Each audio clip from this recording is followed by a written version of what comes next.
كنوز الصحة جانين كتاب كنوز الصحة جانين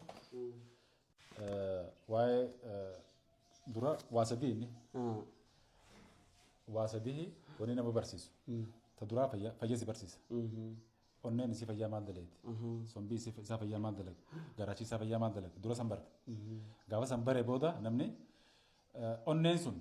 yoo dhukkubsatte kam taati milikanni si kam waan sun si barsiisa ammaas lammadaa mire tasadaffaa dawa si barsiisa jechuudha onneen dhukkubsatan dawaan isaa maalii kana si barsiisa waa sadii bakka sadii baasee si barsiisa jechuudha si barsiisu arabiidhaan jira malee silaa inni waa hunda qaba ture garuu arabiidhaan jira kan jirutti arabiidha footoo qabaa'u bar footoo tolchinee laal gartee kitaaba kana si tolche abbaa kiyyaatu baasee anniin katabeef ana kaa katabeef maasha allah waaw amma kun kentaarote kun akkuma jiruttu kun konneen haala bee kun keessa jira laal keessa kun keessatti ita qaba kun hundinuu bakkuma sagaraan ba'uun sanii bar waaw kun dhukkuba dawaalii jaaniin inni isa hunda qaba amma kuni argannoo Sheehammad Tooyidaati jechuudha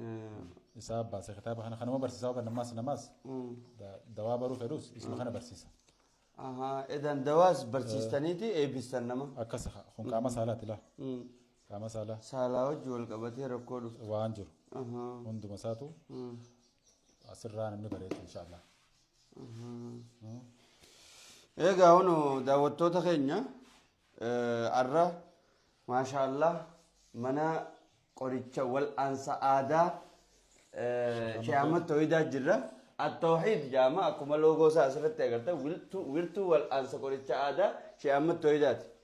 akkuma beekamu Sheehammad Tooyidaa kitaaba wal'aansaa jechuudha kan waa hundeef keessaa qabu kitaabaan kaayate kan jiru ilma isaallee ilmi isaa yeroo barreesse isa ka jalaa taa'ee barreesse isa kanaafuu ilma abbaa caalu rabbiin isaa godhu ammallee ilma abbaa caalu ta'ee jira argannoo garaagaraallee harkatee jira waa'ee fayyaa irratti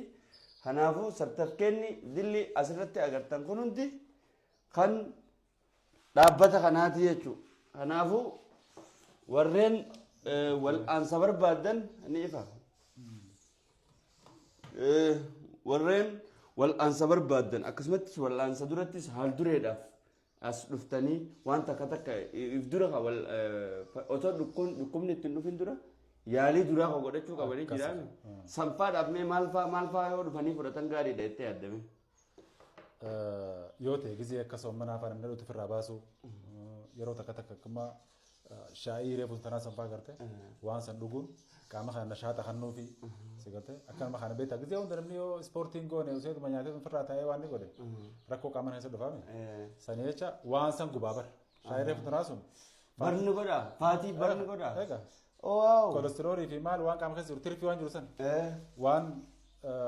shammoojaaf keessaa qabaame waan gubu qaba garuu gaa yeroo yoo xiqqoo taate waan sun yeroo namarraa fudhate jechuudha yeroo fa'aa fudhate